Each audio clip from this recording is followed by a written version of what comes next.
యాకోబు తన కుమారులను భార్యను ఒంటెల మీద ఎక్కించి కనాన్ దేశమునకు తన తండ్రి అయిన ఇస్సాకు వద్దకు వెళ్ళుటకు తన పశువులను తాను సంపాదించిన సమస్త సంపదను తీసుకొని యావత్తు ఆస్తిని తీసుకొని బయలుదేరెను. రాహేలు తన తండ్రి ఇంటి ఉన్న గృహదేవతలను దొంగిలెను.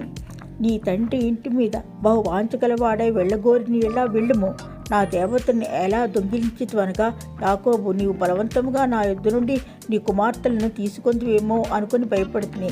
ఎవరి మీద నీ దేవతలకు కనపడనో వారు బ్రతకూడదు, ఎవరి యొద్ద నీ దేవతలు కనపడనో వారు బ్రతకకూడదు. లాబాను యాకోబు గుడారంలోకి పోయి లియా గుడారంలోనికి ఇద్దరు దాసీలు గుడారంలోనికి వెళ్ళని కానీ అతనికి ఏమీ దొరకలేదు. రాహేలు గుడారంలోకి వెళ్ళను. రాహేలు ఆ విగ్రహములను తీసుకొని ఒంటి సామాగ్రి పెట్టె మీద వాటి మీద కూర్చుండెను. అతను ఎంత వెతికనో ఆ విగ్రహములు